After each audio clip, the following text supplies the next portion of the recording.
Hey guys, what's up? Cell here with a review today of the Logitech G602. I've had this mouse since about end of March and the batteries just finally ran out here at the end of July, so a good 4-month run is pretty much what you look like you can expect with this mouse, seeing that's what this mouse was launched for.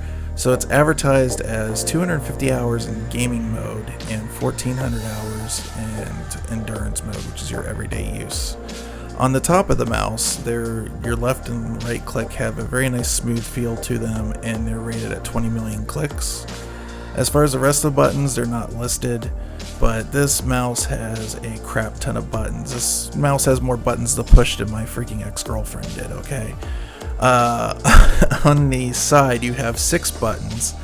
There's the top 3 out default are mapped for keys 1, 2, and 3 on your keyboard, so you can switch weapons or something easily. You can of course change it in whatever you want in Logitech's gaming software. Then the bottom 3 are front, back, and battery check. Once again, remappable. Right next to the main click, you also have 2 more buttons that are by default your CPI adjustment, and this mouse does adjust the CPI between 2500 to 500 in 5 steps. On the bottom of the mouse is 5 really slick Teflon feet. This mouse is going to slide a little bit better than most.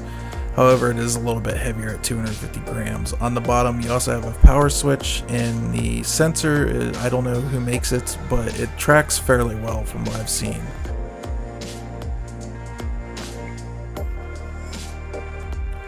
Here's the included USB dongle for the mouse. You will need this for it to pull it. It's rated 500 Hertz, and it also has a small wire to extend it away from the case if that's a source of interference. The mouse itself accepts 2 AA batteries, which are included with the mouse when you first get it, and it will actually work on just one, so if you want to lighten a load or you only have one sitting around, you can do that. The mouse has 3 different textures on it. This one here on the surrounding and bottom of the mouse is sort of like a grainy, rough feeling. Then it has a rubberized area underneath the knuckles and a smooth area that doesn't get any stains or anything on it on the buttons. This is what Logitech's calling their science wins. These are supposed to be materials that are well made and don't wear out. Below the scroll wheel is a switch that indicates gaming mode, which is in blue, or endurance mode in green, which will give you more battery power, the 1400 advertised.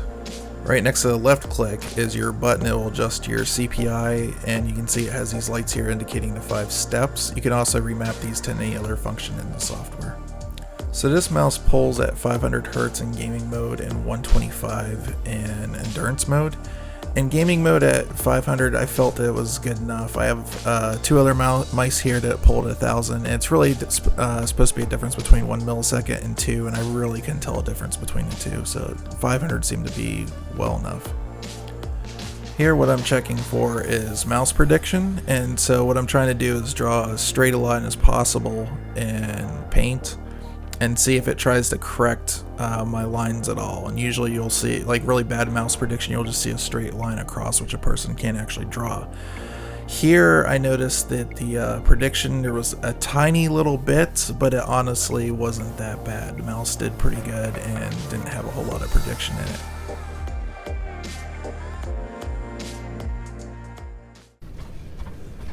Now, I thought I'd try a few games for this review, but I've been using this thing for 4 months now, waiting for the battery to drain, and I've got a pretty good feel for it. It's really good for a wireless mouse. There is a little bit of latency. It's very, very, very slight. You almost really can't tell.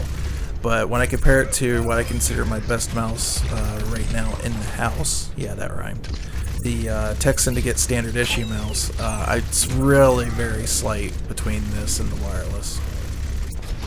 Okay, so you guys guessed it, here's Breeze and Insurgency, and we're going to use this as a sniper to test the accuracy out.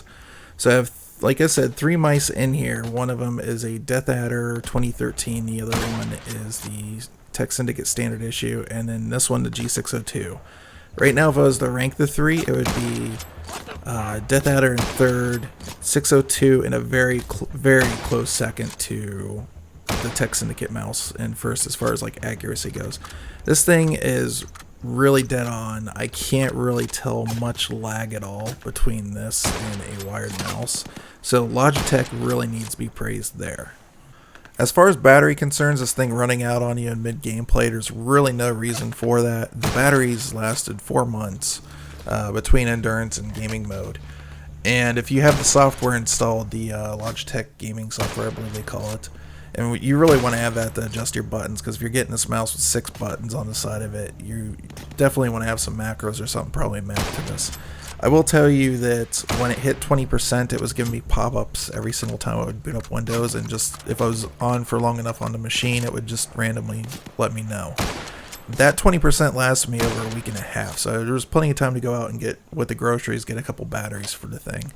As far as when it hit 5%, it would start flashing really bright white on the status indicator to let you know whether you're in gaming or endurance mode.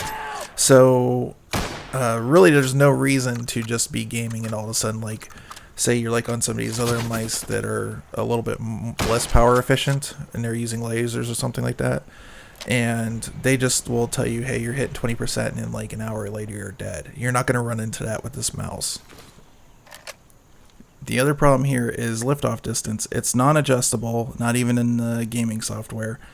And from the get-go out of the box, it's not the greatest. It has a pretty high area before it stops tracking on the mouse pad.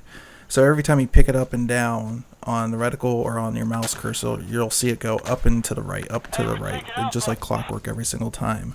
And for me, it's not that big of a deal because I prefer large mouse pads, like large mousing surface areas. So I'm typically not picking my mouse up that often.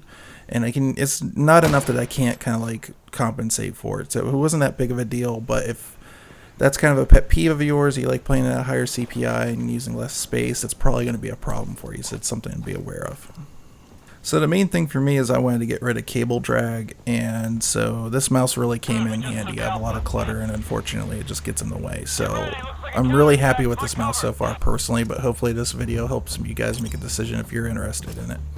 But I will see you guys in another video later this week or early next week, where I'll be taking my current build and scrunching it down into Mini ITX for PDX LAN. It's coming up this November, so going ahead and jump on the ball, get all that taken care of, and I'll be live streaming it on Twitch TV at Cell Processing, so you can find me there, or you can find me on Twitter at Cell Processing as well. So if you like this video, give me a thumbs up, thumbs down if you didn't like it, and please leave your comments below and I'll make sure to take a look at them. Alright, you guys have a great day. Later.